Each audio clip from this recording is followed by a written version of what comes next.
you. Oh, so you notice that you're starting with my face first, and the reason why is because it's all clean, right? Well, I wouldn't say it's all clean. It looks better. How about that? I mean, the first thing we'd have to do is define clean, right?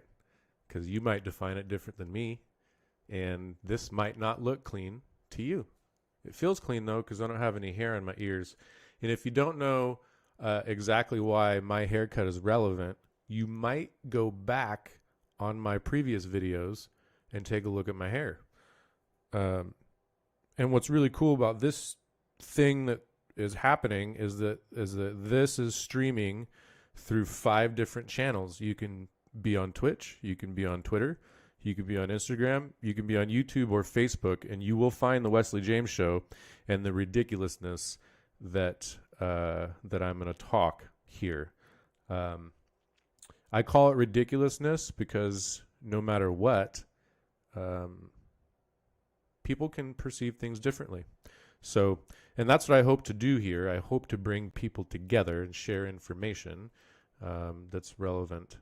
Eventually, we'll be able to get into like personal development, business development, personal improvement, taking phone calls and that sort of thing, actually sharing perspectives. But for right now, I think everybody's a little consumed about the news. So let me really quickly switch scenes here. Look at that fade in. Look at that fade out. I didn't do that. It's a program. So yeah, this is happening in Seattle, where apparently there's a place in the city of Seattle called Capitol Hill. I assume it's a suburb of something of Seattle. I grew up in like the Sacramento area, and there's a city called Citrus Heights, which is part of Sacramento. I'm not sure if that's the same way, if that's analogous to Capitol Hill in Seattle. I have no idea. So I just assume that there's a few blocks that Capitol Hill. I think it's more along the lines of what like the financial district in San Francisco is. It's like a few blocks. So I think that's what the Capitol Hill is. It's a few blocks. But anyways, Antifa, the anti-fascist people have taken over this zone. And so there you go. That's the news of the day. I think that's the news of the day for me.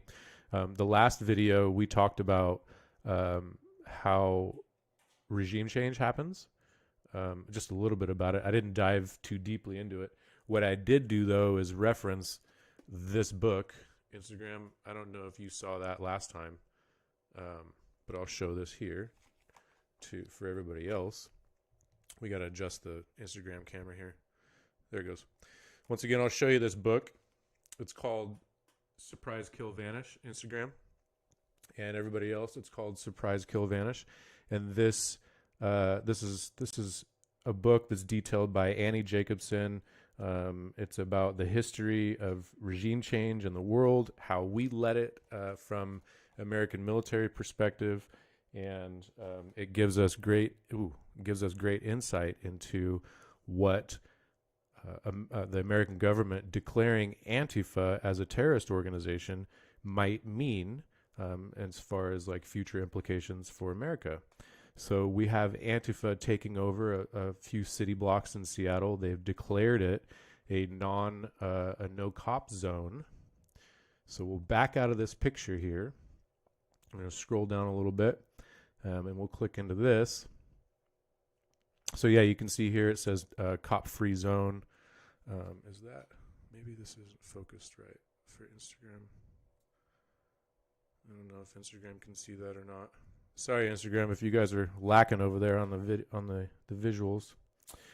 You can always hop over to Facebook or YouTube or any other channel if you're having a hard time on Instagram.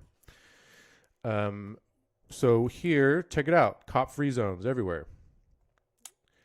And they are blocking this off. And apparently one of the posts that I read from last night was that they were asking for volunteers who were armed to patrol the city limits. not the city limits, the limits of the Capitol Hill block that they've taken over. So just a couple of Twitter posts here for Andy No. He is a reporter.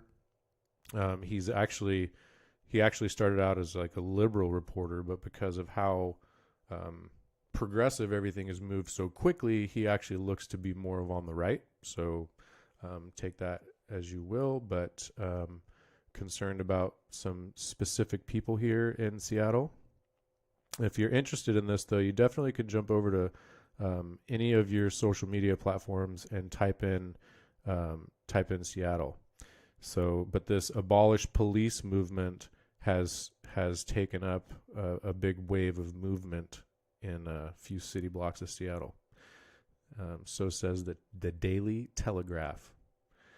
So here it is. And what's really dangerous about this is that the mayor has kind of bowed to their requests, and the precinct, that police precinct in those city blocks, they've been abandoned. So what is this? Let's take a look. Hopefully this isn't too loud. On behalf of the crowd, will not be tolerated.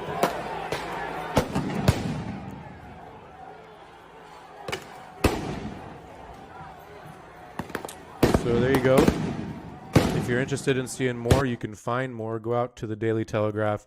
Go and look for the Abolish Police article that was just released, and you can go and watch that video yourself. But I'll tell you, that looks pretty scary, right? That looks a lot like Syria might have looked like a handful of years ago, right? You got a city that kind of starts to implode on itself, and I'm not trying to draw a line between the people here who think they're fighting for justice and the people in Syria who thought they were fighting for justice. I'm not trying to draw any kind of parallels there. What I'm saying is that this is scary in that we have a declared terrorist organization who's taken over a few city blocks here in Seattle. And so the fact that they are a terrorist organization allows the U.S. government a certain number of options, let's say. And then also it allows a shadow form of government to assist or support on the opposite side. And whether that comes from like a CIA, like dark program, or whether that comes from more of like a Russia, China, or a Iranian type of like, let's help and speed up the implosion of America type of help, nobody knows. But what's interesting about things like these is that they're flashpoints for proxy wars. And if you don't know what a proxy war is, it's a war in which two sides are fighting, but you can't really tell that they're fighting. It's a lot like what's been going on in Iraq and Afghanistan. So anyway, that's what's going on in Seattle. Like I said, if you're interested in finding out more, go out there and find it. Next thing I'm going to look at real quickly while I got your attention is this report that the Lancet had retracted to.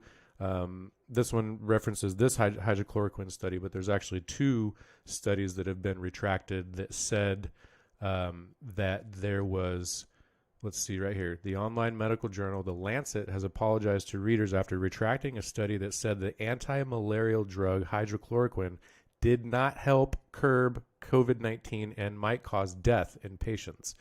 So this is one of those studies that the media used to really hit the current administration over the head with what they were saying, contradictory to the quote-unquote experts' opinions. And I say quote-unquote because there's experts from everywhere all saying different things, so who knows, right? Next thing we'll look at is the WHO, the World Health Organization, retracts comments on asymptomatic spread of COVID-19. So what they said was asymptomatic spread of COVID-19 is rare, and then just recently came out and retracted those statements and said, actually, we're sorry, it's not that rare. Actually, it happens in about 40% of patients. So, okay, guys, well, anyway, I thought that was interesting, and then I found an MD on Ben Shapiro's Facebook page, who had some interesting comments, and this is relative to both COVID-19, the stay-at-home protests, and the BLM protests. So let's take a look and see what this Dr. Ahmed has to say. And if you're interested in seeing this full clip, you can go out to Ben Shapiro and find it. Fully share your consternation. It's an utter hypocrisy. I've actually seen some of that letter signed by medical professionals and medical students saying that the social justice protests are more important than social distancing. And I think it's madness. It's a kind of intellectual terrorism to try and assert that.